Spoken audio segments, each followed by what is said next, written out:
This broadcast of In Focus is being made possible through the support of Reed Health. Reed Health, right beside you.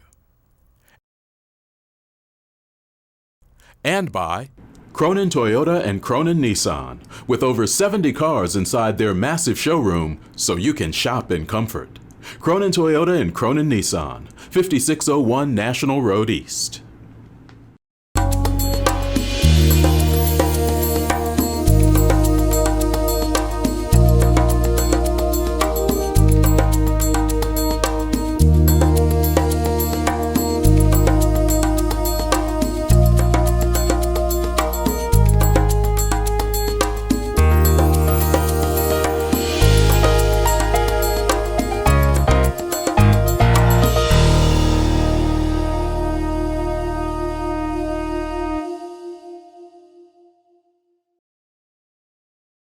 Welcome to In Focus. I'm Lauralee Heights. I'm guest hosting for Eric Marsh, and today we are in the beautiful Maplewood Park in Centerville. It's great to be out of the studio.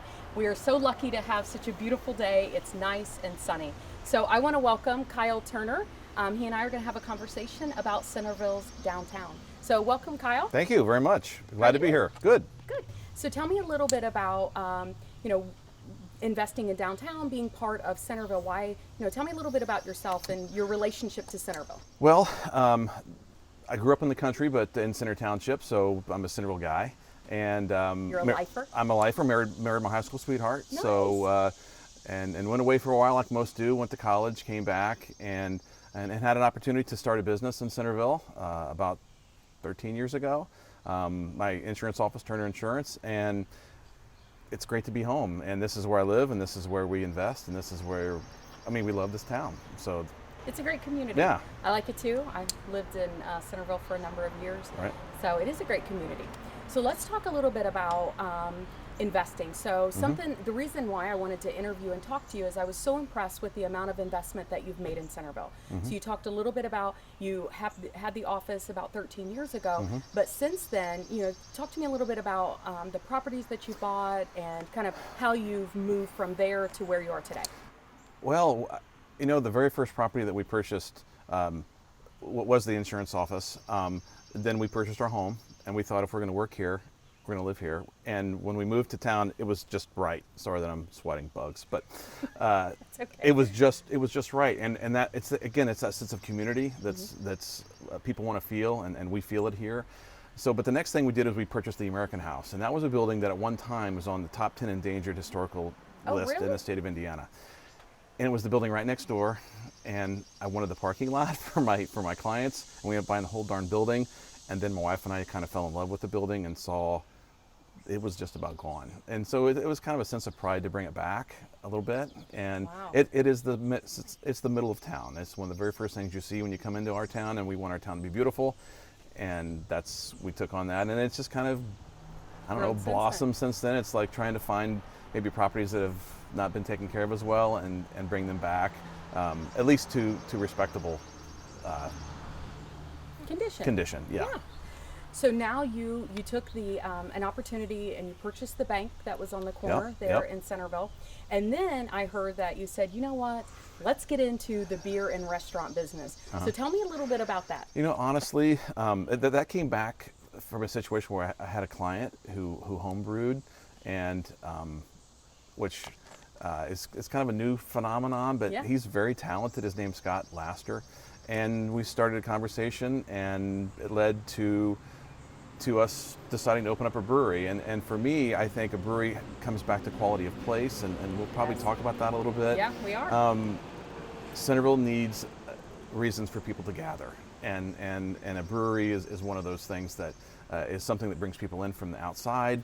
And it also, again, it's all about sense of pride and sense of community, and we think a brewery will play a big part of that. Nice, very exciting. So you don't know when you're going to open yet? Well, we're targeting October. Awesome. So there's a lot of work to do.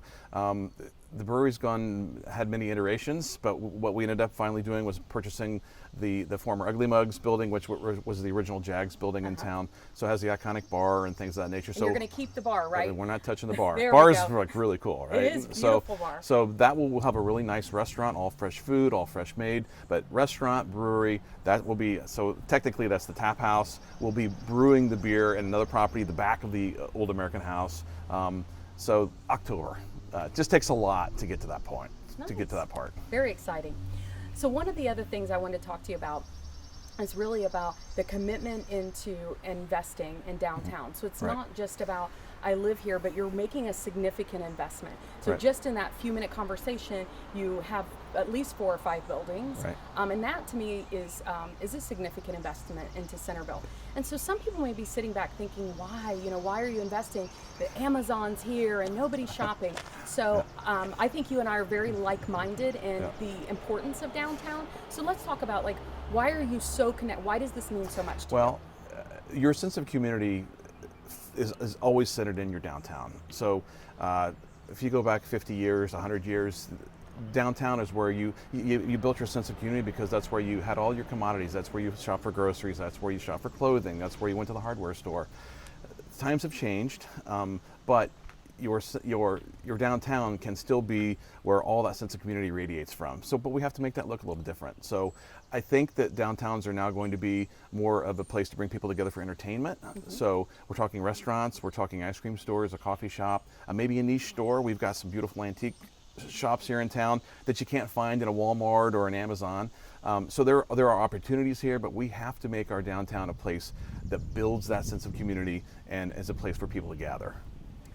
So we think about activities, and I completely agree. I think good. I completely agree. So when I think about downtown, and when you say it's got to look, but it's got to feel different too. That's what I hear you saying. So gone are the days that our downtown was full of our commodity shopping, the grocery stores, and and you said earlier before we got in camera where we bought our Levi's, and I thought that is so telling. We just don't buy those things today downtown, but that doesn't mean downtowns are dead. I think that downtowns can be very vibrant, and it could be the very place that people want to go and shop and connect. But it's got to feel different. And what does that mean to you? When I say feel different, what does that mean? Well kept, clean. You can't have falling down, crumbling sidewalks and buildings. We have just recently in Centerville formed a Main Street organization, and we recently received our designation from the Lieutenant Governor. That was a kind of a cool day. But all that being said, that's our focus. Is we've got to make our downtown welcoming. We want it to be a place where people drive by, they say that's a neat place, and stop and see what's there. And maybe they'll think, I don't want to live off of 465 anymore. I think I can get to where I need to go in 20 minutes and then live here. I would say here we can get places in 5 minutes. We don't know what traffic really is in our community. Yeah, but you've been, everyone travels, and when you go to certain places, you just think this is a neat little town, or this is a neat big place. They just have a feel, and we've got to make sure that we continue to focus on those type of things, and do have things that people like to see and like to gather for, and whether that be the good restaurant or the brewery or the boutique. But it's just got we have a beautiful library right in the middle of our town. We have so many neat things here, but we've got to give it that vibe. The vibe, and I think vibe is another great word to really describe having an active, vibrant downtown. So some of the things that I've seen that I think are really cool that other communities have done, there's a lot of popularity with the axe throwing. Have you seen the axe throwing yet? I have. So that tells me, again, that's that activity-based thing. So if I go and I eat dinner somewhere, then there's something else for me to do. Unique shopping experience. Activities like whether it's, have you seen where they throw the glass too? So you're talking to an insurance guy now about axe throwing and throwing plates. So neither one of those are in my top 5. I think those are great stress relievers when I saw the throwing the plates one. So I'm looking from a very different perspective. Yes, you are. Yes. But I like the idea I'm a buzzkill sometimes, so you just have to deal with that. I feel like maybe that's also the banker side. So if you feel like insurance isn't working, you can also be a banker. That's very risk adverse. Yes, that's correct. But the idea is that we have things to do. So if I go downtown, it's beyond just driving by and seeing only one store or just one restaurant. Right. I think, in my opinion, some of the key to downtown is having multiple stores so that people, once they're there and they're parked, they're actually able to get out and do things. When you see successful small towns, you're going to see more than one business that's thriving. One business will bring more, whether it be an additional restaurant or additional activity. When people know that people are going to be starting to come to one place, they're like, I'll take that risk. I've always wanted to do this. I've always wanted to open my own whatever. But they want to go to a place they think is going to be successful, and we have to build that, and we have to build that infrastructure in order for people to be able to do that. Do you feel like overall in Centerville that you've had a lot of community support? So tell me a little bit about that Main Street designation. Do you feel like you've gotten a lot of support from the community and the residents of Centerville? Yes, we have, but we can always use more. The people that show up to our meetings and are on our board, I would put up against any of the other boards that I've ever been on. Incredibly good people. Everything starts with good people. Yeah, if you agree. can surround yourself with the right kind of like-minded folks that try to do honestly good things tend to happen, and so we're very fortunate, and we got to keep those, but we need more because there's a lot of work to be done. Just the event that we put on to bring the Lieutenant Governor to town was a lot of work, and that's pretty hard for 5 or 10 people to pull off. So we're going to try to engage the community more as they learn what we are all about. One of the other things, tell me again what you named your bar. So, brewery. The brewery, sorry. The brewery is called Five Arch Brewing Company. And in Centerville, there are 5 historic arches. So you've seen the archways as you drive down. Well, there's 5 of those. I should probably know the names of those 5, but they're escaping me right now. So the librarian Beth's probably going to be upset with me. But that's and that's why we named it what we did. Our logo is an arch with 5. It's going to be nice. I think it's perfect, and where I was going with that is you have Archway Days too, and I've watched how that's grown over the years. Yep. And to me, I think that that's part of branding, right? So you're branding the community and naming your brewery after that community that fits right into that natural branding and celebrating the historical aspects of Centerville. Yes. So to me, I immediately, and it's also because I'm from Centerville and I'm aware of the arches, but when I think about it, I think what a natural fit that you're really celebrating the historical significance of those arches. We actually had a meeting at our Main Street meeting last night, and we talked about trying to do a walking tour through town, because there's many historic buildings here and things that people have no idea about. Try to maybe have an application on your phone you can hit and just do a walking tour as you walk through town. So there's a lot of neat things we're going to try to come up with. Having things to do. Having things to do. Right. So if I'm sitting at the bar or sitting at the brewery, there you go. You're going to correct me multiple I will. times.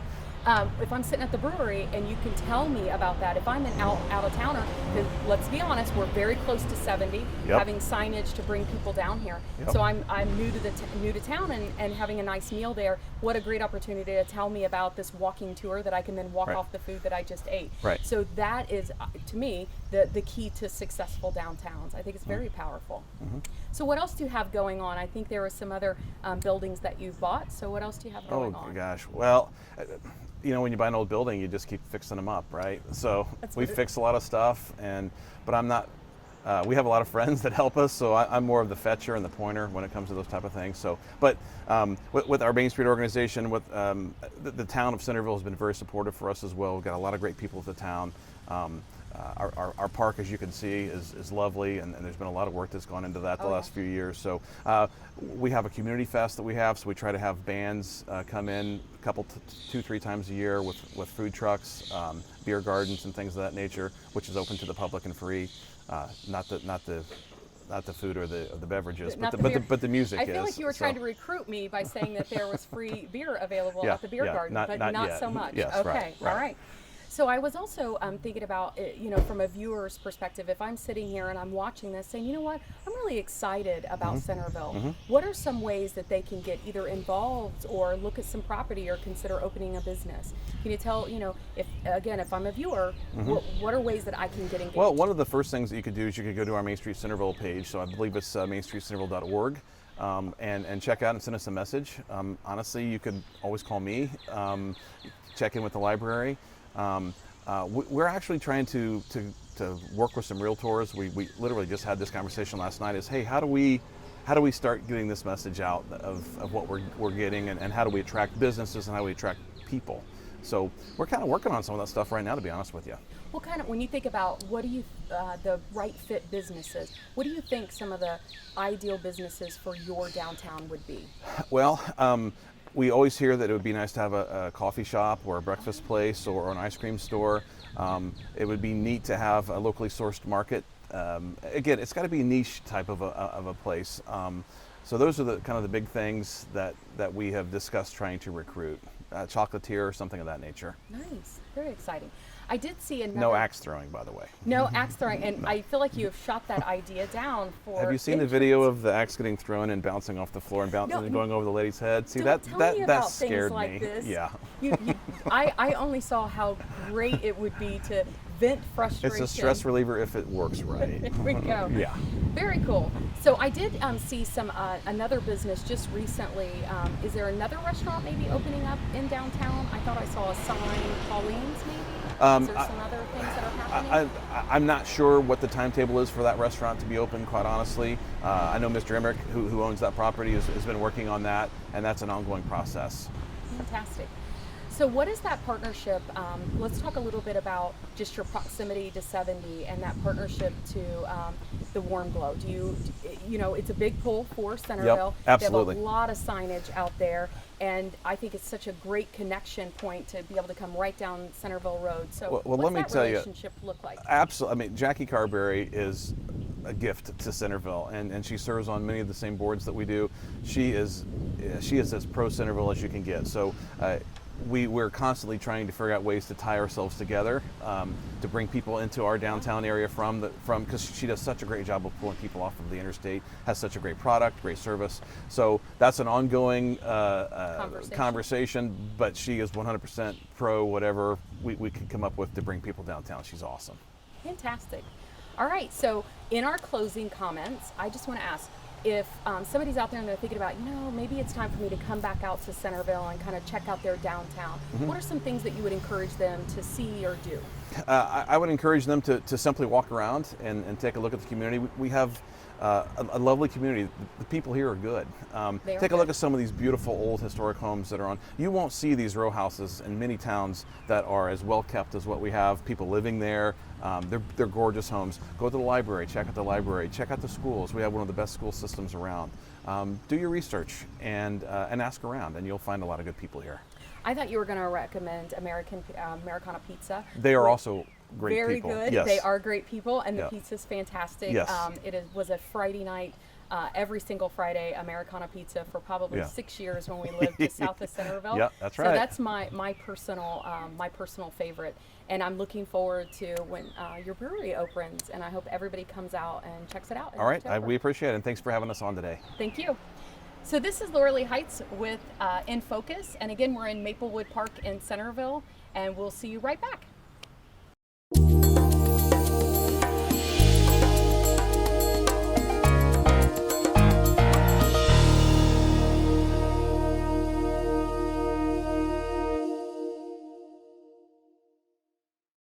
Welcome back to In Focus. I'm Lauralee Heights, and I want to welcome our second guest here at the Maplewood Centerville Park, Jeremy Kean.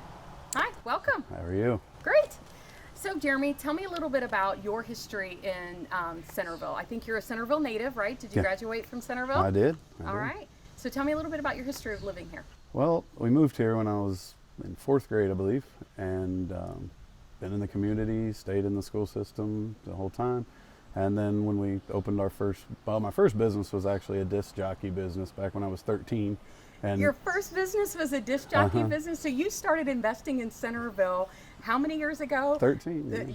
Well, so how many years ago? That'd be. Well, thanks, Lord. That's very impressive. Yeah, 30. It makes me feel old. No, you're not old. We're all still very, very young. So you started with the disc jockey business. Like, what motivated you to do that? I needed money.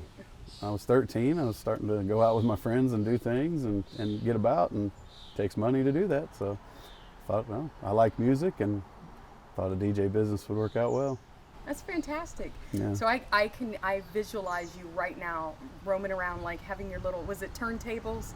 No turntables. It was just the CDs. Tapes. Oh, CDs by then? Yeah, okay. Yeah. All right, that is awesome. But being 13, I didn't have the cool lights that all the other DJs did. Yeah. So my dad actually built me 8 floodlights that were all colored in 2 boxes, and they were on 4 switches. So as you're people are normally doing the turntable, I'm over there doing the switching to the beat. So, because those lights that had the sensors that went automatically were really expensive. So we made do. You started out as an entrepreneur. Yeah. That's it. You were never meant to work in corporate America. I've tried, but a couple times. That is fantastic.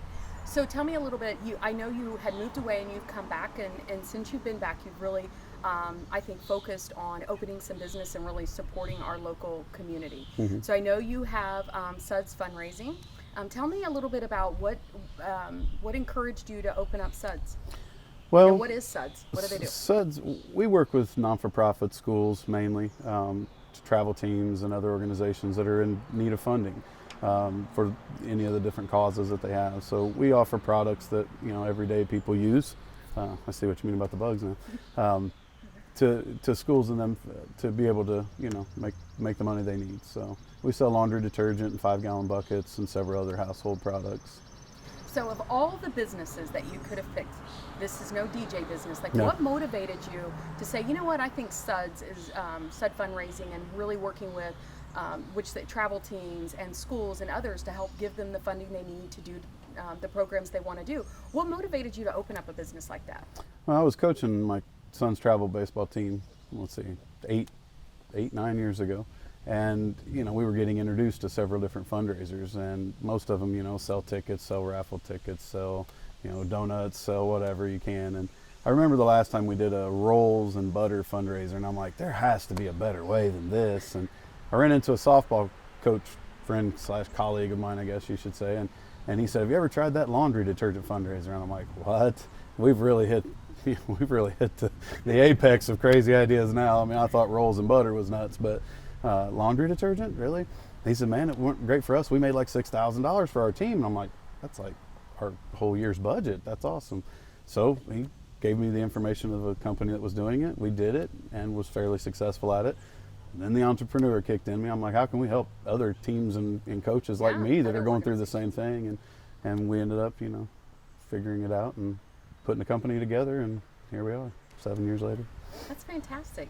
And it's here in Centerville, Yeah. and you employ people here in Centerville as well. So tell me a little bit about business in general. So what our segments we've been talking about in this segment is downtown and how important and vital it is to a community to support and engage their downtown. And so I thought you've had so many businesses over the years. You're a very successful entrepreneur, but you also really understand and look in the future to how industries are changing. And you've traveled a lot as well. So you've had a chance to see how other downtowns function and work. What are some of the things that you think are key to successful downtowns?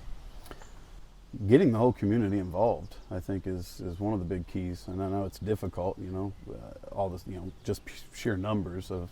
But the cool thing about downtown in a smaller town like Centerville is everybody knows everybody. I think that's so really important. When somebody reaches out to you and law of reciprocity kind of kicks in, they asking for help, and you're going to see them at the grocery. You can't just say, no, I'm good, I'm too busy or whatever, like you might want to in some cases, because you're going to see them the next day. So if you're in Vegas, which is a place I did live, which is a very transient place that, real friendships and relationships, it was a totally different. I mean, you couldn't ask for a 180 that's any different than Centerville versus Las Vegas. And that was one of the things I missed, is that you see people all the time. Yeah, that sense of community. There really wasn't anything. Even your neighbor, you can go 6 months and never even say hi, even if you were out getting the mail at the same time. It was just a really weird, definitely something I wasn't used to. I think it's great that you moved away and moved back. Mm-hmm. We've done the same thing. We moved away and came back, and I think a part of that was really that sense of community and belonging, and feeling like you can get involved and be very active in the community. I think about all the years that you spent at CYL. Mm-hmm. I spent time at CYL as well. We've sat on boards. I think you were one of the founding members of Richmond Social Media. Mm-hmm. You were part of Hype before we aged out, which is so unfair. But we should go protest that whole thing. That's right. Young is relatives, right? That's right. I think we need to relook at that. I do too. Guidelines. So we've been very involved in the community, and I think that's something. It's much more difficult to do when you live in a city the size of Vegas or the size of Nashville or Seattle, is that it's so much harder to really get involved and engaged. One of the things you and I've talked about in the past is really how Amazon and some of the other really big online retailers are just taking huge bites out of local businesses and businesses that would normally be in downtown. So what are some of the things that you've done? I know you have a retail shop. We haven't talked about Route 40 yet, but you have a retail store. And what are some of the things that you've done to engage the people that in our community and participate and do something besides just come in and buy some of your products? Well, I know on the spiritware side, which is a business that we also own that shares the space, we do rally towels and do different things to kind of give to since we're so kind of vested in the youth side of things at the schools and the community. We'll do rally towels, we'll do T-shirt giveaways, we'll do those kind of things for a homecoming or football games, basketball games, those kind of things. Just your typical community-based branding type of thing to put your name out there. And that's the cool thing also about a small community is it's not trying to it's not as hard to market. Right. Once you're there and your shingle's up and you've talked to people about what you do, it's a lot easier, I think, to get new business in. And to be successful. Word of mouth's the best marketing tool any business can use, and in a small town, everybody talks to everybody. So, and now that can have its bad side too. If your product or your service isn't very good, or you slip, you're on display. Where in a bigger city, you might just start targeting a different segment of the Right. of the big metro demographic, and nobody knows any different. So.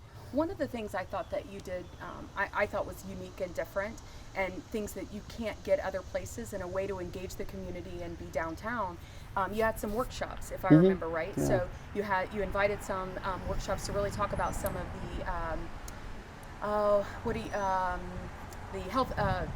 Natural products, that's the word I was looking for. Right. And you wanted to take time. I remember you and I were talking about how important it was to educate the public about, don't just buy your products online, that you really need to know how essential oils work.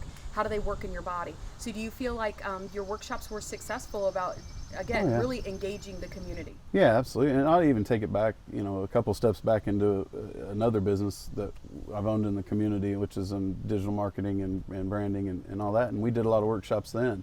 And I'm just a big believer that education sells. Your product and your service will sell itself when people know you, they like you, they trust you. And no better way than giving the knowledge that you have in something that someone else is interested in. So, we ran workshops for that, and then once, the all-natural products, essential oils and CBD all became kind of the rave that we were into too, we felt the same thing. Let's educate people about the truth about CBD, about, how those products can benefit you.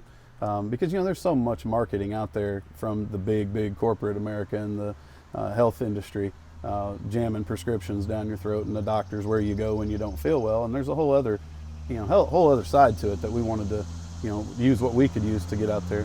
And so we started running, these little workshops that we call them make it, take it events, that where you make the actual product itself that was on the shelf. Powerful. Yeah, I didn't want to be just another lecture hall, Right. People get bored with that. So I'm like, let's get our hands dirty and make something and learn about it at the same time. And it really went well. Yeah, went real successful. I think that when I think about if I'm a small community and we are revitalizing our downtown, what are the things that we should be doing? And I love that make it, take it idea or concept. It's not just asking somebody to shop there, but actually they're part of the process. And I think that's what people are looking for.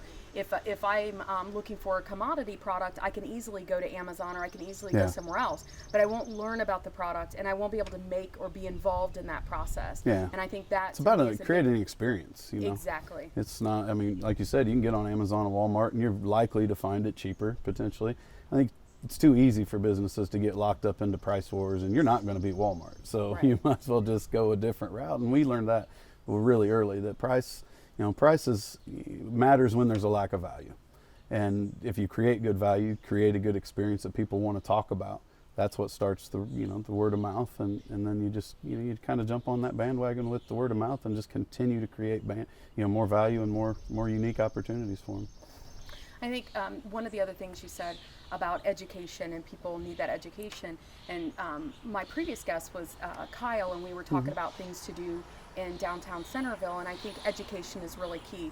Is that there are things that are happening in downtown in our county not just in Centerville, but some of the other communities as well. And people just don't know about it. Yeah. They just don't know, what are some of the great things that are going on? What are, getting out to some of the festivals and getting engaged. So if you were thinking about, ways that other maybe viewers or other people could get involved in the community. I know you've been involved for many, many years at CYL as a coach.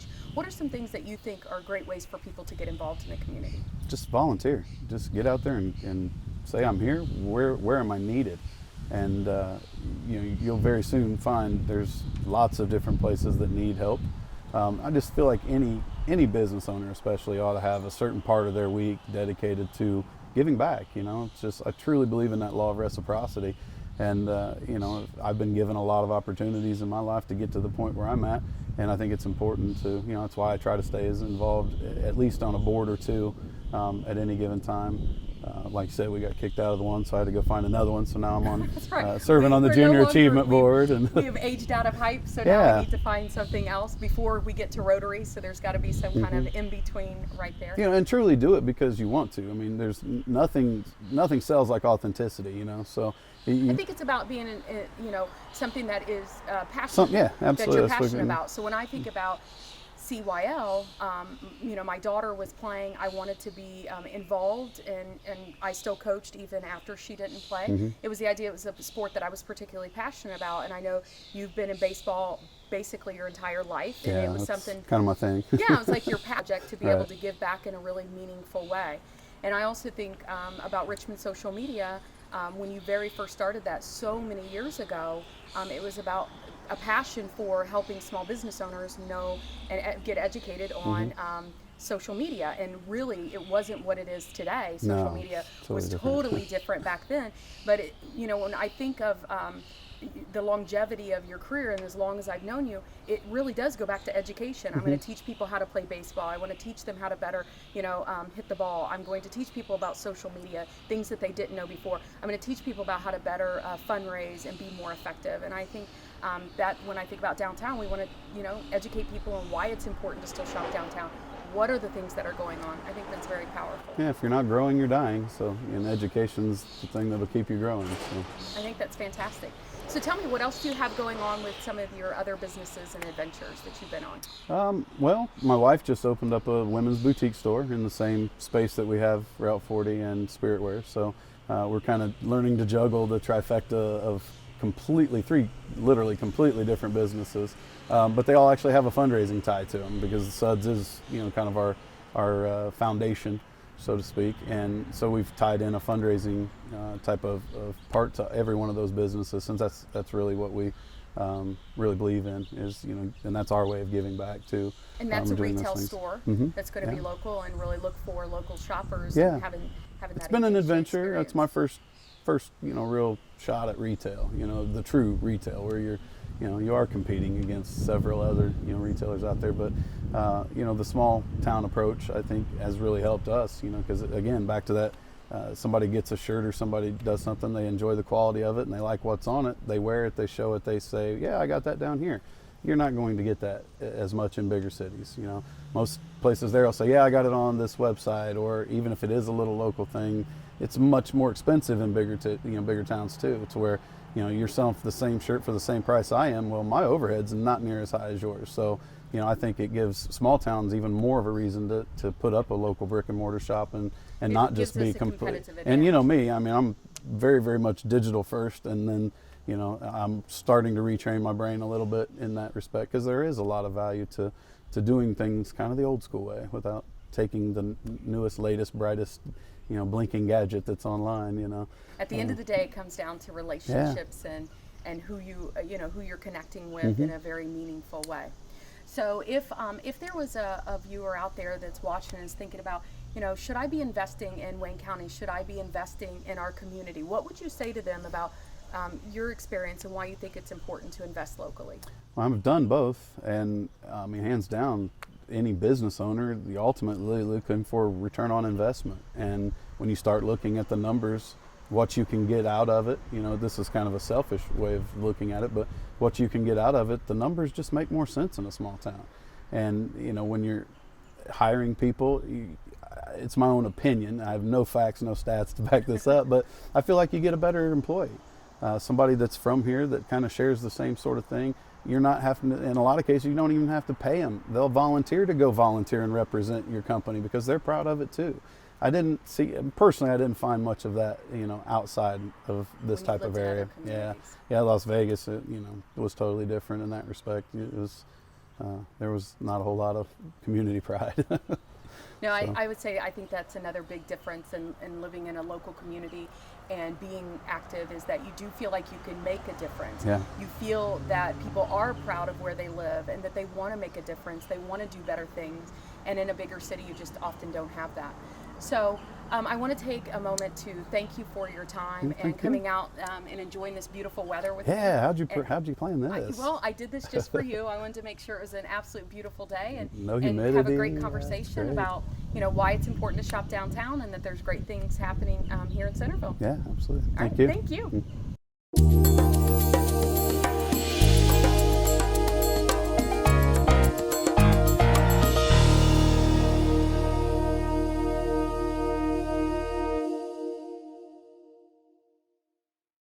Welcome back to In Focus. I'm Lauralee Heights. I'm guest hosting for Eric Marsh. I'm back here with Kyle Turner, and I'm so excited. He's taken us behind the scenes at 5 Arch Brewery, and he's going to walk us through the process of how to ensure that they turn out a consistent product. I think it is so exciting to be kind of backstage to how this the brewery happens. I don't know anything about it, so I look around and I see all these different tanks, and I'm very excited for us to have this conversation. So Kyle, talk to us about what is this process? How does it start, and how does it get from I would be happy idea to all the way to the table? Yeah, I'll be happy to do that. Now, we wanted to have this in the insurance office, but you told me that that's pretty boring, and it probably is. So we'll come to the brewery and we'll have some fun. I think that's if I have to choose, let's see, behind the scenes as an insurance company and behind the scenes at a brewery, let's go the brewery route. Let's do the brewery route. I agree. And what we'll do today is we'll kind of give you a real basic view of kind of how this all works. My brewmaster and partner, Scott Laster, if we have those folks out there that really want to get technical, I'm not that person, but I think we'll have a pretty good idea when we're done kind of how it works, so that'll be kind of cool. That's awesome. You ready to see what we got going? Yes, so tell me one thing though, what's the key to a successful brewery? Well, we think the key to a successful brewery is consistency and something that's very, well, let's just call it drinkable. So it has to exceed expectations, it has to be crisp and clear and what you expect. And over time, every single time, whether I'm there on a Tuesday or I'm on a Thursday or I'm there on a Monday, I want a consistent taste and experience. Right. And that goes back to the ingredients and how we do that and how we purify the water and all those type of things. Well, let's get started then. Yeah, let's do it. All right. Around the corner? So basically, we'll take you over to the exciting water heater here. But the very first thing that we do, which you can't see, is we have a water purification system. So all the water that comes in from the town's taps goes through a process that basically removes anything that we would not want in our beer. So there is traces amount of things like chlorine and some other things that are in water, those are all gone. So this is as pure of water as you can get. This is an instant water heater. So there's no tank, it goes through some coils, it's gas, and it comes out hot. We have a computer chip that we were able to purchase through the nice people of Ream that actually will heat this up. We can program this to 180 degrees. Wow. So that's not your residential type. That'll burn you, okay? So we heat the water up and then we go into our first tank. Our big tank's over here. Our big tank's over here. Perfect. These are 1 barrel tanks. So when you talk about a brewery, 1 barrel is about as small as you can get. And usually when you have a 1 barrel system, it's very manual. Everything is done one at a time, and it can be difficult, again, for consistency. It's just an arduous process. So my partner in the brewery is a Purdue engineer, electrical engineer. He's a heck of a lot smarter than I am. This was all made by him. So we did have some help, and some of our contractors, C&P Engineering, actually in Connersville, actually built the actual rig that you see here. But Scott, my partner, actually sketched that out. There's a big brain behind that, a lot of motherboards and computer parts. If we open that up, it'd scare us. But they all do things. There's little computer brains, and there's gauges and pumps, and it'll talk to this. So Scott has actually programmed 5 of our recipes into this system. So when that hot water comes into here, so we program it at 180 degrees, but it'll come in here at about 157. into this very first tank. This very first tank. So all this tank does is get the water to a steady temperature. Okay. It needs to be 167 degrees in order for it to move to the second tank. Okay. Okay. And what happens in the second tank? So this is basically water. This is basically And water. we're They gonna call move it it a hot over- liquor tank. I don't know why they call it hot liquor because there's nothing No, but water in it. there's no liquor in it to begin with. So there are heating coils in this as well. So when we first started, we have used this system in a garage a couple of times. You put cold water in there. It took about an hour and a half to get up to temperature. Using that heater Comes takes over about 10 immediately. minutes. All right, Okay. perfect. So when this is the grain tank. Okay. So we'll have. They look like most people would know what wheat is out in the Right. field. Kind of looks like that, but they're barleys and malts. We take those before we get started and we crush all of those. So it's an we hook up a drill to it and it turns the wheels and And you're doing it here. we're actually doing it in the grain Wow. closet. Correct. Nice. So we crush that grain. We have it in buckets, and then when the temperature is right, the computer tells it, hey, it needs to go here. So there's actually a false bottom in there. In this, it sits off the bottom about this much, and that lets the grain sit on the bottom of the boil kettle or of the kettle. And what's going to happen is this is going to fill with water. We're going to add the grains. We're going to stir these to get a nice. And you do this from time to time. The old Yeah, it looks- this I looks see like it. it's been used, It right? has, I know. Right. So that will, and over about a period of about 50 minutes, what will happen is we will be pulling all of the water, all the hot water through these grains. The computer will also will open up some of these valves. It'll pump itself back through the heating coils to keep it that steady temperature. And all you're doing for about an hour is you're extracting out of the grain flavor, color, but the most important thing that you're extracting is sugar. Really? Okay. Okay. And the sugar will come in play later. Okay. So all of that's happened, and when it's done, it goes back here. No, we're going to go to the third kettle when it's done. Very okay. cool. Now the grains, what makes beer so unique and how you can have so many different kinds of beer Yeah. is because there's many different kinds of grains. Okay. Oh, So okay. there are malts. So there's base malt. So all beer is about 80% the same stuff. Yeah. They're just pulling the sugar out of the grains there, but they're specialty malts. So that's what you can just have a handful of that stuff and you put it in there, crush it, and you're like, I can taste that or I can smell that. So that's what like- makes all the different types of flavors that you see and colors. And I am not a beer drinker, so this is a Well, that's wonderful way experience. too bad, but I that's know, fine. but I'm really interested in this process though. right. So if let's say for example, you wanted to add honey. I know sometimes, is that a honey ale? Is that one? There's have all one? kinds of Would that additives happen that you in could this do. with your- No, No, this is that's, just That's grain later and on grain. down the line. Okay, all right, very cool. Yeah, but again, don't ask me super technical questions. So a true brewer out there is going to be like, get this guy because he doesn't know anything. I know the basics and I know what it's supposed to taste like, and I do that really well. But You're the taster. I'm and the taster, you know and I'm it's the P.T. consistent. Barnum guy, right? Yeah, so, but very the cool. brains of the operation isn't here. So, but he set all this up for us, so I can again explain the basics. So that comes through the grain. So that's about an hour, okay? Then it goes to the boil kettle. All right. So the reason why we're boiling everything is because we're going to kill everything. When we don't want anything, any bacteria, anything that could So spoil even though the it beer. came in really, really hot and it stays here, remains hot, goes into the grains, but because we've introduced something else, we're going to take it back over here and basically boil it again. We're gonna boil it to get rid of anything that's not what we want. Okay. Okay. This is where you introduce the hops. So hops are what give it the kind of the aroma that you have, and you can put in raw hops, which kind of look like mini pine cones. Yeah. Like real small, but most times those are pelletized. All right, because those are pretty messy, and you spend as much time cleaning all this stuff up as you do. That's the other thing. You don't realize you're probably going to clean more than you're going to actually brew, because everything has to be completely sanitized and clean, because you don't want to introduce anything that's not supposed to be in there. So we clean all the time. Wow. So, but this is where the hops are introduced, and you put them in what kind of looks like a pantyhose, but they're not. And so think about how you do your tea. Almost like a strainer. Yeah, well, kind of like a tea bag or something, Yeah. but much larger. So this boils for an hour to kill everything, and then you introduce the hops. So that little, if you get a picture of that small little silver box, that little thing, after we're done, again, the computer's telling it to go here, to go here, to go here. When it gets to that part, that will take boiling water and turn it into about 70-degree water. Well, it's not water anymore. Now it's It's actual beer Yeah, at it's this point. getting pretty darn close. So that will crash cool that to about 70 degrees. So this whole process, this beer making process, sounds like it's only a few hours. So Well- it's an hour here and maybe an hour here. So just getting to that end product is just a few hours? Well, just to this point, but it takes about an hour to, I mean, your temperature, our total brew, and we've done this one time at this location, and it took us 5 hours and 15 minutes from start to finish. Okay. So that's start to tear down, to clean up and all that stuff. So that's not bad. We're trying to get that to 4.5 hours if we can. Okay. But that crash cools that to 70 degrees, and then you'll see more pumps and you'll see quick disconnects. Those will all go to our fermenters. And if you take a look, we have 5 fermenters, and this is where you got some money in these suckers here, right? Is this like where the real magic happens?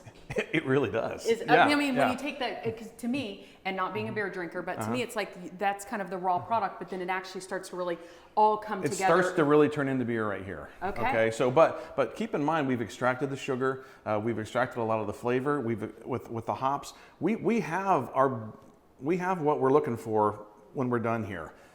Now, we talked about the sugar. Why is it important to extract sugar? Because we're going to introduce a living organism into this now, and it's the only thing that we want to.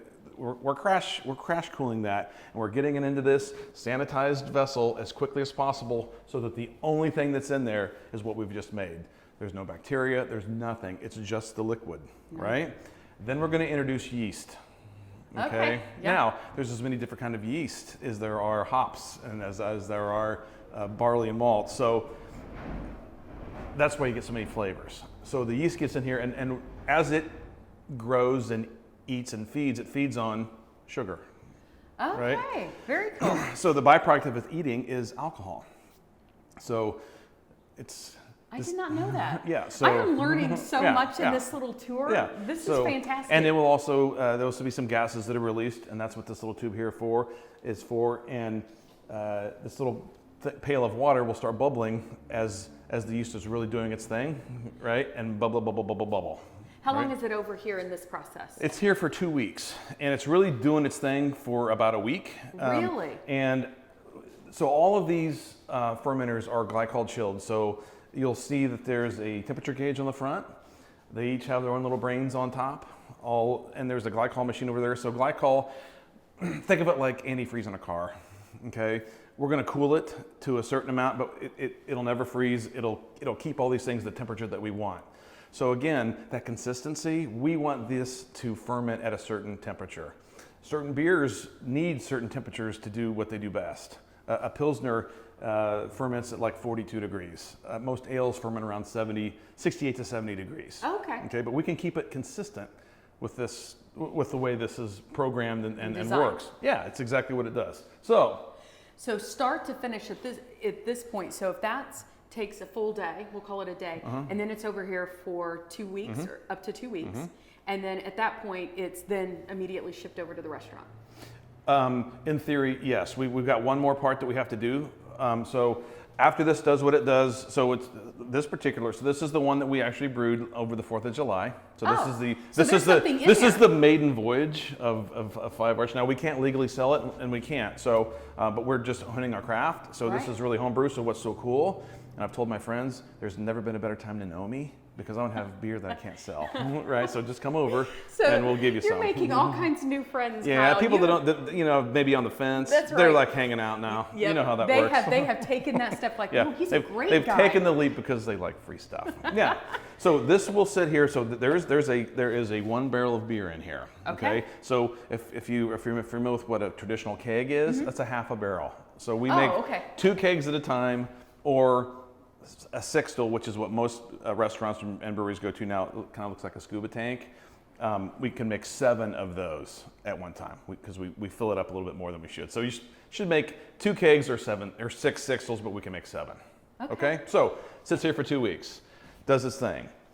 This thing, my partner has already gone in, and after the week, when it was pretty much done growing and making beer, he crashed it down to about 40 degrees, and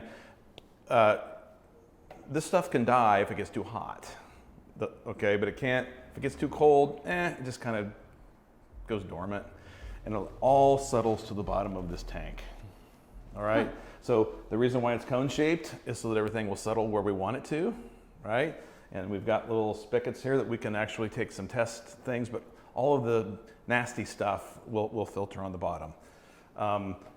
The organisms that we, the yeast that we put in here, they cost money. And one of the things that I know that Scott wants to do is he wants to try to harvest the live yeast that we have and reuse. Really? So you'll see a lot of biology majors actually go to work in breweries because they're under their telescope and they're looking, microscope, and looking and make sure, hey, this is the way the strand's going to grow, and this is the flavor, and they can sell those to other people at some point in time. Say a lot of chemistry involved in this process. Again, way above my pay grade, right? Mine too. So Mine so too. but that's what so this will settle out for a week, and after that 2 weeks, now we just have flat beer.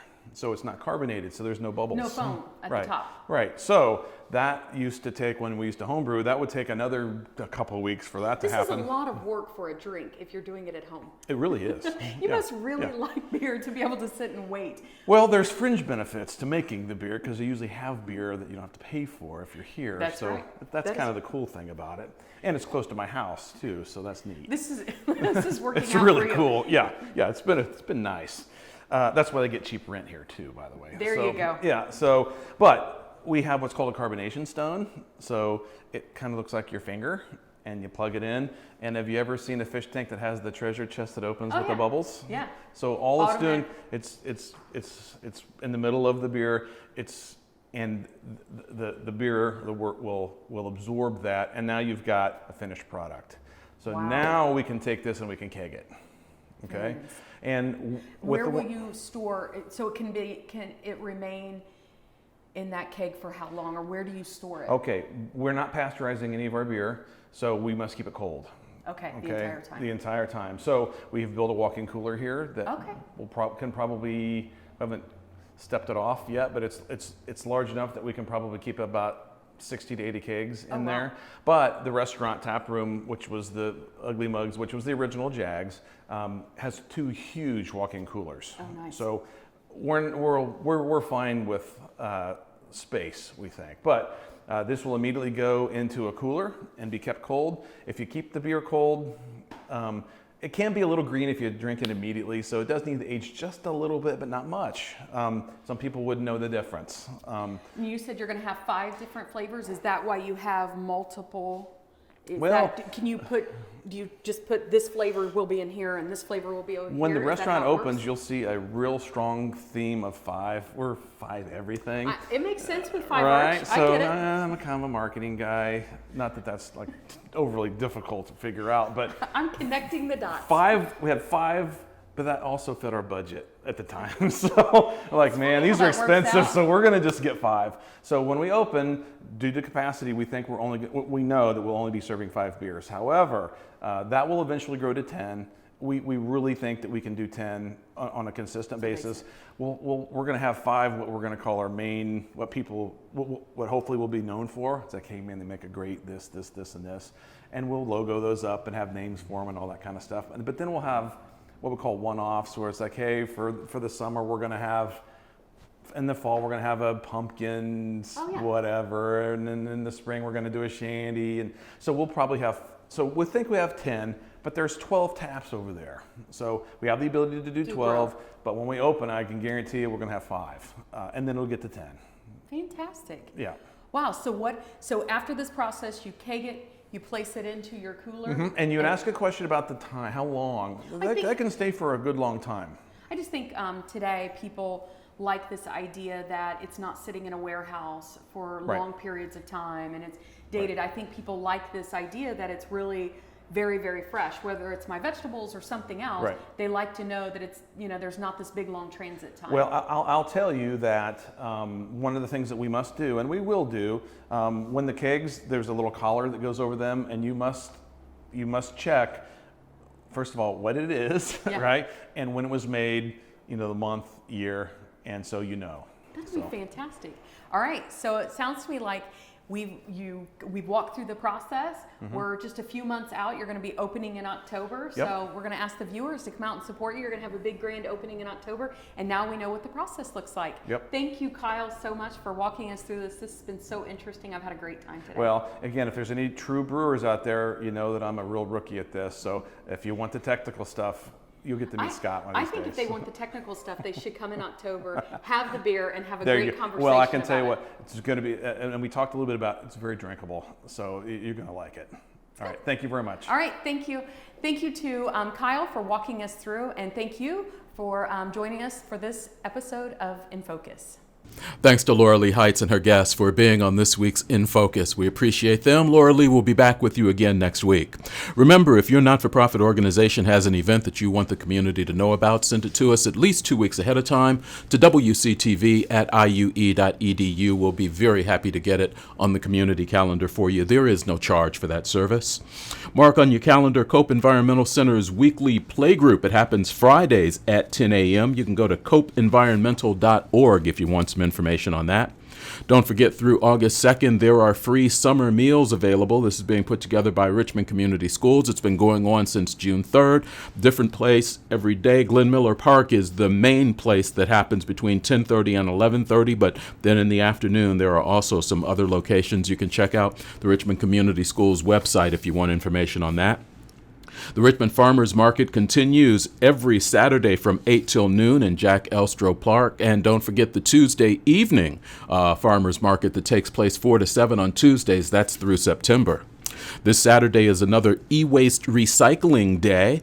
Free recycling on broken and old electronics. Paper shredding is not available, and they do not take the older TVs with CRTs. But that happens between 9 and noon on the IU East campus in the Whitewater Hall parking lot.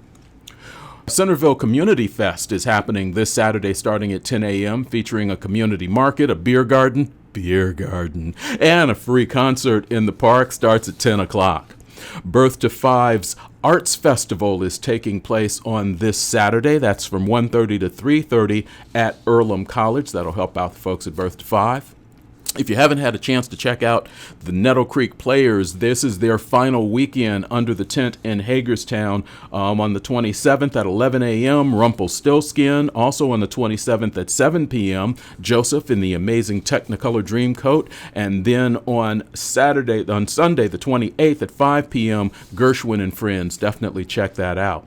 Free fruits and vegetables are available from Gleaners on the 29th from 9:30 till 11 at Star Elementary School, 301 North 19th Street, open to the public, no ID required. Put mark on your calendar, Richmond Parks and Recreation Back to School Splash Bash. That's happening Thursday, August 1st from 7:30 until 10 at the Cordell Municipal Pool. That's so be able to put that on your calendar. And the Chanticleer String Quartet is also going to be having another concert. It's going to take place August 2nd at Morrison Reeves Library. You can visit chanticleerquartet.com if you need some information. And don't forget, tickets are available for this season's RCT series, The Time of Our Lives. Again, thanks to Lauralee Heights. She will be the host again next week for In Focus beginning at 6 o'clock Thursday evening.